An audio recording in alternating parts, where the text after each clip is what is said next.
రోజుల్లో artificial intelligence అంటే AI మన జీవితాల్ని పూర్తిగా మార్చేస్తోంది.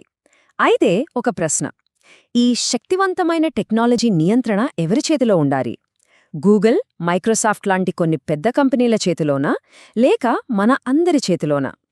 ఈ ప్రశ్నకు సమాధానంగా పుట్టిందే సింగ్యులారిటీ నెట్, దాన్ని AGIX టోకెన్. దాని కథేంటో ఈరోజు చూద్దాం. అవును, సరిగ్గా ఇదే ఆలోచన సింగ్యులారిటీ నెట్ పునాది. ఆర్టిఫిషియల్ ఇంటెలిజెన్స్ అనేది కొందరికే పరిమితం కాకూడదు, దాన్ని అందరికీ అందుబాటులోకి తేవాలి. ఎందుకంటే ఈ టెక్నాలజీ మన భవిష్యత్తును నిర్దేశించబోతోంది. మరి ఈ పెద్ద లక్ష్యాన్ని సింగ్యులారిటీ నెట్ ఎలా సాధించాలనుకుంటుందో చూద్దాం. సరే, ముందుగా అసలు సమస్యేంటో చూద్దాం. ప్రస్తుత ఏఐ ప్రపంచంలో అన్నీ బానే ఉన్నట్టు కనిపించినా కొన్ని పెద్ద సవాళ్లున్నాయి. వాటినే మనం ఏఐ యొక్క వాల్డ్ గార్డెన్స్ లేదా క్లోజ్డ్ సిస్టమ్స్ అంటాం. అంటే చూడండి, ఇవన్నీ ఒకదానికొకటి ముడిపడి ఉన్నాయన్నమాట. పెద్ద టెక్ కంపెనీలు ఏఐని తమ స్వంత మూసివేసిన సిస్టమ్స్లోనే డెవలప్ చేస్తున్నాయి. దీనివల్ల వాళ్ళ టెక్నాలజీ ఇతరులకు అస్సలు అందుబాటులో ఉండదు. ఫలితంగా ప్రపంచవ్యాప్తంగా కొత్త ఆవిష్కరణలు చాలా నెమ్మదిస్తాయి. ఇది మొత్తం ఏఐ రంగం అభివృద్ధికి ఒక పెద్ద అడ్డంకి. మరి ఈ వాల్డ్ గార్డెన్స్ సమస్యకు పరిష్కారమేంటి? ఇక్కడే సింగ్యులారిటీ నెట్ రంగంలోకొస్తుంది. సింపుల్గా చెప్పాలంటే దీన్ని ఏఐ సేవల కోసం ఒక అమెజాన్ లాగా ఊహించుకోవచ్చు. ఈ ఐడియా చాలా పవర్ఫుల్. ఇది చూస్తే చాలు విషయం ఎంత సింపుల్గా అర్థమైపోతుందో కదూ.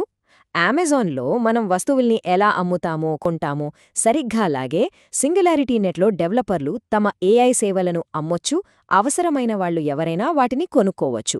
ఇది ఏఐని అందరికీ అందుబాటులోకి తెచ్చే ఒక విప్లవాత్మకమైన ఆలోచన. సింగ్యులారిటీ నెట్ మధ్యలో ఎలాంటి మధ్యవర్తి లేకుండా పనిచేస్తోంది. ఇది బ్లాక్చైన్ టెక్నాలజీపై నిర్మించిన ఒక ఓపెన్ ప్లాట్ఫామ్. అంటే ఇక్కడ జరిగే లావాదేవీలన్నీ చాలా పారదర్శకంగా, సురక్షితంగా ఉంటాయి. ఇంకా ముఖ్యంగా దీని కంట్రోల్ ఏ ఒక్క కంపెనీ చేతిలోనూ ఉండదు. ఈ ప్రాజెక్ట్ వెనుక ఇంత పెద్ద పేరుండటమే దీనికున్న అతిపెద్ద బలాల్లో ఒకటి. డాక్టర్ బెన్ గోర్జెల్ట్ ఏఐ రంగంలో చాలా ఫేమస్. ప్రపంచవ్యాప్తంగా ప్రసిద్ధి చెందిన సోఫియా రోబోట్ను తయారు చేయటంలో ఆయన పాత్ర చాలా కీలకం. అది ఈ ప్రాజెక్ట్కు మరింత విశ్వసనీయతను ఇస్తుంది. ఓకే, ఐడియా బావుంది, కానీ ఇది నిజంగా ఎలా పనిచేస్తుంది? ఆ మార్కెట్ ప్లేస్ తెర వెనక ఉన్న మెకానిజం ఏంటో ఇప్పుడు చూద్దాం. దీని నిర్మాణం చాలా సింపుల్గా, ఎఫెక్టివ్గా ఉంటుంది. చూడండి, ఈ 4 సింపుల్ స్టెప్స్తో ఏ డెవలపర్ అయినా తమ ఏఐ ఆల్గరిథమ్స్ను ప్రపంచానికి సులభంగా అందించవచ్చు. అదే టైంలో యూజర్లు కూడా తమకు అవసరమైన ఏఐ సేవలను మధ్యవర్తి లేకుండా నేరుగా, ఫాస్ట్గా కొనుక్కోవచ్చు. AGIX టోకెన్ కేవలం డబ్బులాంటిది కాదు. ఇది ఈ మొత్తం ఎకోసిస్టమ్కి ఒక రకంగా చెప్పాలంటే జీవనాడి. ఈ టోకెన్స్ ఉన్నవాళ్లు నెట్వర్క్ భద్రతలో పాల్గొనొచ్చు, రివార్డులు సంపాదించొచ్చు. అంతకన్నా ముఖ్యంగా ఈ ప్లాట్ఫామ్ భవిష్యత్తు ఎలా ఉండాలో నిర్ణయించడంలో కూడా వాళ్ల వంతు పాత్ర పోషించగలరు. సరే, ఇదంతా థియరీ. మరి ప్రాక్టికల్గా ఏంటి సంగతి? అసలు ఈ మార్కెట్ ప్లేస్లో ఎలాంటి సేవలు అందుబాటులో ఉన్నాయి, దాని చుట్టూ ఎలాంటి ఎకోసిస్టమ్ డెవలప్ అవుతుందో ఇప్పుడు చూద్దాం రండి. ఈ లిస్టు చాలా పెద్దది. ఒక చిన్న ఎగ్జాంపుల్ చెప్తాను. ఒక చిన్న స్టార్టప్ కంపెనీ వాళ్ల ఫోటో యాప్లో ముఖాలను గుర్తించే టెక్నాలజీ కావాలనుకుందాం. దానికి వాళ్లు సొంతంగా ఒక టీంను పెట్టి రీసెర్చ్ చేయాల్సిన అవసరం లేదు. సింపుల్గా ఇక్కడ్నుంచి ఆ సర్వీస్ని కొనుక్కుంటే సరిపోతుంది. ఇది కొత్త ఆవిష్కరణలకు అంతులేని అవకాశాలను సృష్టిస్తుంది. సింగ్యులారిటీ నెట్ కేవలం ఒక మార్కెట్ ప్లేస్ మాత్రమే కాదు, అది ఒక పెద్ద ఎకోసిస్టమ్గా ఎదుగుతోంది. సింగ్యులారిటీ డావో అంటే బ్యాంకులు లేకుండా ఫైనాన్స్ సేవలు అందించడం, అలాగే నోనెట్ అంటే ప్రపంచవ్యాప్తంగా ఉన్న కంప్యూటర్ల శక్తిని ఒకరికొకరు పంచుకోవడం. ఇలాంటి ప్రాజెక్టులు దీని పరిధిని ఇంకా విస్తరిస్తున్నాయి. సరే, ఏ ప్రాజెక్ట్కైనా మంచి, చెడు రెండూ ఉంటాయి కదా. మరి సింగ్యులారిటీ నెట్ విషయంలో వాస్తవ పరిస్థితేంటో ఒకసారి చూద్దాం.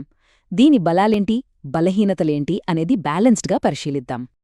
ఒకవైపు చూస్తే ఈ ప్రాజెక్టుకు చాలా బలమైన విజన్, గొప్ప నాయకత్వం ఉన్నాయి. కాని మరోవైపు చూస్తే ఇది ఇంకా కొత్త ప్రాజెక్టే. దీని సక్సెస్ ఎంతమంది దీన్ని వాడతారు అనేదానిపైనే ఆధారపడి ఉంటుంది. అంతేకాదు, ఈ ఎకోసిస్టమ్ కొంచెం కాంప్లెక్స్గా ఉండటం వల్ల కొత్తవాళ్లకు ఇది ఒక సవాలు కావచ్చు. ఈ ఏఐ క్రిప్టో ప్రపంచం ఒక పెద్ద పజిల్ లాంటిది అనుకుంటే, ప్రతి ప్రాజెక్ట్ ఆ పజిల్లో ఒక ముక్కను పరిష్కరిస్తుందన్నమాట. సింగులారిటీ నెట్ ఒక ఏఐ సేవల స్టోర్ అయితే ఫెచ్.ai పనులు చేసే ఏఐ రోబోట్లను అందిస్తుంది. అలాగే రెండర్ గ్రాఫిక్స్ కోసం కంప్యూటింగ్ పవర్ని సప్లై చేస్తుంది.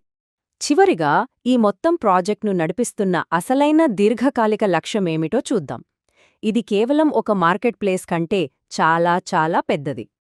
ఇక్కడే సింగ్యులారిటీ నెట్ యొక్క అసలైన గొప్ప లక్ష్యం బయటపడుతుంది.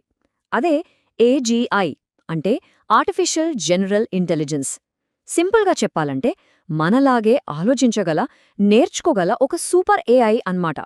ప్రపంచవ్యాప్తంగా ఉన్న వేర్వేరు ఏఐలు ఒకదానితో ఒకటి సహకరించుకోవడం ద్వారా ఒకే సంస్థ కంట్రోల్లో కాకుండా అందరి భాగస్వామ్యంతో ఏజీఐని డెవలప్ చేయడమే వీళ్ల అంతిమ ఆశయం. కాబట్టి చివరిగా మిగిలే ప్రశ్న ఒక్కటే: సింగులారిటీ నెట్ లాంటి ప్రాజెక్టులు నిజంగా ఏఐ భవిష్యత్తును ప్రజాస్వామ్యబద్ధం చెయ్యగలవా? లేక ఈ శక్తివంతమైన టెక్నాలజీ ఎప్పటిలాగే కొన్ని పెద్ద కంపెనీల గుప్పిట్లోనే ఉండిపోతుందా? దీని గురించి ఆలోచించండి.